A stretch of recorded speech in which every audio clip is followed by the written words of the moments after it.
Hi friends, welcome back to my channel. இன்றைக்கி வீடியோவில் வந்து சில டிப்ஸ் தான் உங்களுக்கு யூஸ்ஃபுல்லான கிச்சன் டிப்ஸ் தான் பார்க்க போகிறோம். அதுக்கு முன்னாடி என்னோட சேனலை இப்போ தான் ஃபஸ்ட் டைம் நீங்களாம் பார்க்குறீங்கன்னா மறக்காமல் என்னோட சேனலை சப்ஸ்கிரைப் பண்ணி வச்சுக்கோங்க ஃப்ரெண்ட்ஸ். அப்போ தான் நான் போடுற வீடியோலாம் நோட்டிஃபிகேஷன் உங்களுக்கு வரும். ஃபஸ்ட் டிப்பாக என்ன பார்க்க போகிறோம்னா, பருப்பு தான் நம்ம கடையில் வாங்குறது இல்லைனா அங்கன்வாடியில் வாங்குறது. ரொம்ப நாள் வந்து ஸ்டோர் பண்ணி வச்சுக்க முடியாது இல்லையா?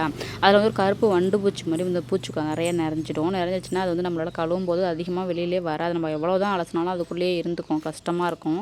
அதுக்காக நீங்கள் வந்து இதுமாதிரி பட்டை மிளகா ஒன்று போட்டு வச்சுக்கோங்க எப்போதும். அப்படி இல்லைனா ஆயில் இருக்குது பார்த்திங்கன்னா, குழம்புக்கு யூஸ் பண்ணுற ஆயில், அதை இது கூட நல்லா கலந்து வச்சுட்டிங்கன்னா சீக்கிரமாக கெட்டு போகாது. எவ்வளோ நாள் ஆனாலும் அந்த பூச்சிங்கிறதே வரவே வராது. கண்டிப்பாக ட்ரை பண்ணி பாருங்கள்.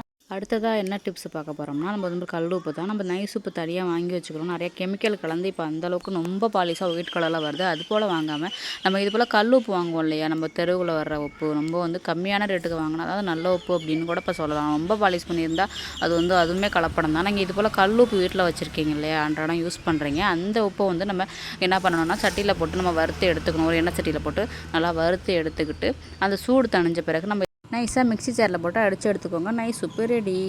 அடுத்த டிப்பு என்ன பார்க்க போகிறோம்னா, இது போல் வாழைப்பழம் தான். இது போல் பழுத்துரும். நம்ம 2 நாளில் வந்து ரொம்ப பழுத்துரும். அதுக்கப்புறம் 3ஆம் நாள்லாம் அழுகி போக ஆரம்பிச்சிடும். அது வந்து நம்ம சாப்பிட முடியாது.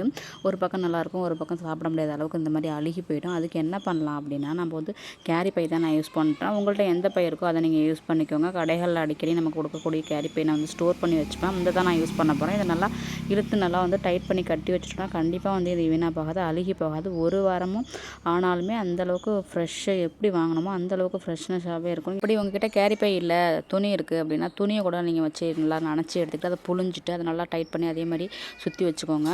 அப்படி பண்ணாலுமே இது கெட்டு போகாது. நீங்கள் எப்படி வாங்கிங்களோ அதே மாதிரி ஒரு வாரம் ஆனாலுமே அப்படியே இருக்கும். கண்டிப்பாக நீங்கள் ட்ரை பண்ணி பாருங்கள். நெக்ஸ்ட் டிப் என்னென்னா, இது போல் தேங்காய் நான் யூஸ் பண்ணிட்டு தான் வச்சுருக்கேன். யூஸ் பண்ணிவிட்டு வெளியில் அப்படியே நம்ம ஃப்ரிட்ஜில் வச்சாலுமே இந்த அளவுக்கு நம்ம வீணாக போயிடும். நீங்கள் வந்து அதுக்கு வீணாக போகாமல் என்ன பண்ணலாம் அப்படின்ட்டு தானே பார்க்க போகிறோம். ஒரு கேரி பை இருக்கு இல்லையா, அதுக்குள்ளே போட்டு நல்லா டைட்டாக கட்டி நம்ம என்ன பண்ணணும்னா ஃப்ரீசரில் வச்சிடணும்.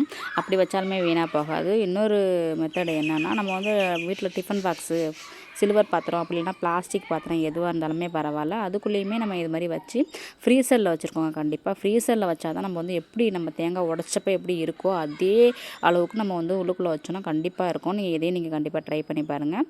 நீங்கள் வந்து வெளியில் வச்சா தான் உங்களுக்கு என்ன தான் நீங்கள் ஃப்ரிட்ஜில் வச்சாலுமே ஒரு 2 நாள் 3 நாளுக்கு அப்புறமே கண்டிப்பாக அது ஒரு மாதிரியே பூஞ்சை பிடிச்ச மாதிரி மஞ்சள் நிறமாக ஆகிடும். நீங்கள் இதை ட்ரை பண்ணி பாருங்கள்.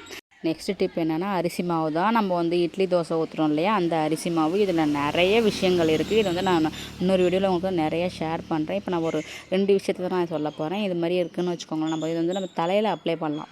இது வாரத்துக்கு ஒரு முறை கண்டிப்பாக தலையில் ஒரு 5 நிமிஷம் 10 நிமிஷம் இதை வந்து ஊற வச்சு நீங்கள் குளிங்க. அப்படி சூப்பராக இருக்கும். முடி சாஃப்டாக இருக்கும். அந்தளவுக்கு நல்லா க்ரோத்தாக வளரும். முடி கொட்டுறது 75% வந்து ஃபஸ்ட்டில் வந்து ஸ்டாப் ஆகும். 10 டேஸ்லேயே நல்லாவே உங்களுக்கு தெரியும். அதுபோல் வந்து நீங்கள் கண்டினியூவாக நீங்கள் இது யூஸ் பண்ணிக்கிட்டு இருந்தாலே உங்களுக்கே நல்லாவே தெரியும். அந்த முடி கொட்டுறது 100% கம்மியாகிடும். 1 2 முடி, ஒரு 10 முடி 5 முடி இந்த லெவலுக்கு தான் உங்களுக்கு வந்து கொட்டும். நீங்கள் இதையும் ட்ரை பண்ணி பார்த்துட்டு எப்படி இருக்குன்னு சொல்லுங்கள் ஃப்ரெண்ட்ஸ். நெக்ஸ்ட் டிப் என்னென்னா, இது போல் மாவு வந்து சீக்கிரமாக புளிச்சு போயிடும் இல்லையா, நம்ம வெயிலில் வச்சுருக்கோம், ஃப்ரிட்ஜு கிடையாது, ஒரு 2 3 நாளுக்கு அப்புறமே நமக்கு புளிச்சு போயிடுது அப்படிங்கிறவங்களுக்கான அந்த டிப்ஸ் தான். நம்ம வந்து இது போல் இஞ்சி துண்டை சுத்தம் பண்ணி இது போல் ஒரு 4 5 துண்டு கட் பண்ணி நம்ம இது போல் மாவு கூட சேர்த்து நம்ம வச்சுட்டோம் அப்படின்ட்டா ஒரு வாரம் கண்டிப்பாக புளிச்சு போகவே போகாது. அப்படியே இருக்கும். சூப்பராக இருக்கும். நீங்கள் வெளியிலே வைக்கலாம், ஃப்ரிட்ஜில் வைக்கணுங்கிற அவசியமே கிடையாது. நெக்ஸ்ட் டிப் என்னென்னா, இது போல் அரிசி வாங்குகிறோம், நிறைய வாங்கி நம்ம ஸ்டோர் பண்ணி வச்சுருவோம், மொத்தமாக வாங்கி வச்சிடுறோம் அப்படின்னா கொஞ்ச நாளுக்கு அப்புறமே ஒரு மாதத்துக்கு அப்புறம் கண்டிப்பாக ஒவ்வொரு பூச்சி நிறைய வர ஆரம்பிச்சிடும். அது வராமல் இருக்க என்ன பண்ணலாம், அந்த மாதிரி பூண்டு எடுத்து போட்டு வச்சுக்கலாம். அதில் பூண்டில் உள்ளுக்குள்ள உள்ள காம்பு இருக்குது பாருங்கள், அதை கூட நம்ம போட்டு வச்சுக்கலாம். பூண்டு இல்லை அப்படின்ட்டு அது வந்து வேஸ்ட் பண்ணாமல் நம்ம காஞ்ச பட்டை மிளகா இருக்குது பார்த்தீங்களா, அதை போட்டு வச்சுக்கலாம். அதுவும் போட்டு வச்சாலுமே இந்த மாதிரி பூச்சி பிடிக்காது, கருப்பு வண்டு வரவே வராது. ஃப்ரெண்ட்ஸ், இந்த டிப்லாம் உங்களுக்கு பிடிச்சிருந்தா கண்டிப்பாக என்னோட சேனலை லைக் பண்ணுங்கள், ஷேர் பண்ணுங்கள், கமெண்ட் பண்ணுங்கள், மறக்காமல் சப்ஸ்கிரைப் பண்ணி வச்சுக்கோங்க ஃப்ரெண்ட்ஸ். அப்போ தான் நான் போடுற வீடியோலாம் நோட்டிஃபிகேஷன் வரும். Bye friends.